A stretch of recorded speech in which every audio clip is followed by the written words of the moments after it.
It's gonna be just like rapid fire random villa questions. We never know what time they woke us up. Sometimes we would wake up and see that the sun hadn't risen yet, and other times we'd wake up and be like, oh, I think it's about noon. Yes, so many people swam in the pool, you just didn't see it because we couldn't wear our mics in the pool, aka it wasn't anything worth being filmed, but people were diving, playing volleyball. The pool definitely got used.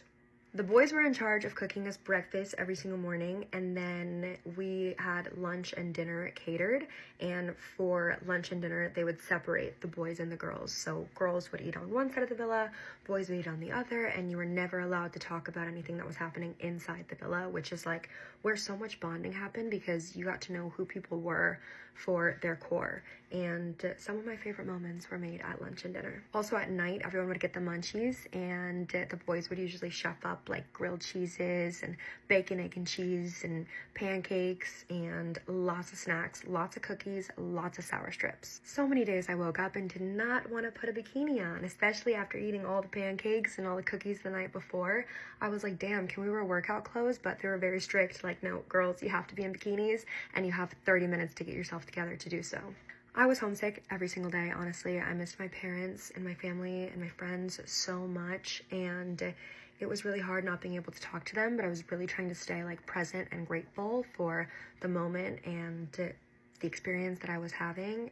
I think before every challenge, you kind of got these like butterflies, and I always say never confuse nerves for excitement. It was just so in the moment, and you had no choice just to like go all out, and I feel like everyone thrived off of each other's energy, so I feel like the excitement outweighed the nerves. My favorite challenge was either the fourth base challenge because it was so outrageous, or the pie challenge because I got to kiss Shelly, or the heart rate challenge because it's such an iconic Love Island challenge, and like the outfit and the energy and then winning it, like that was just such a fun moment for me.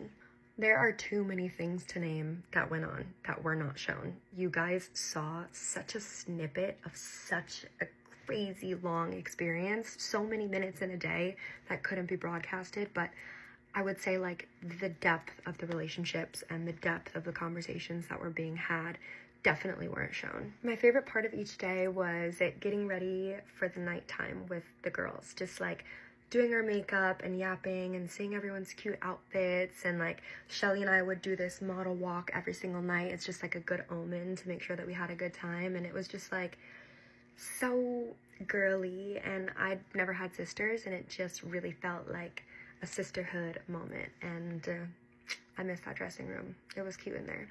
Not having our phones, being away from social media, not having a fucking clue what was happening in the outside world was by far the best part of the experience. It made me realize, like, damn, this is really how humans should be living. It brought out so much raw conversation and raw emotion, and coming back into all of it, I'm like, damn, I kind of missed the peace. Music was such a gift in the villa. Anytime the speaker came out was like such a treat. Majority of the time it was silent. For the challenges, we were sober and silent. It was purely just thoughts, vibes, energy. You never really felt like you were being recorded, or at least I didn't. Like, you would just forget, honestly. No, we could never get our nails done. The boys got to get haircuts, but we could never get our nails done. The girls were like, if you saw my shit, it was hella grown out. I was begging for press-ons by the end of it. It was bad. Every night was different. I want to say we averaged 4, maybe 5 hours a night. Some days I would wake up and I'd be like, no, I didn't sleep. Like, I just closed my eyes. What do you mean? But we never knew the time, so you never actually knew how much sleep you got. Sometimes wardrobe would come in if it was like a big night and provide things for you to wear, like Megan Thee Stallion night, things were provided.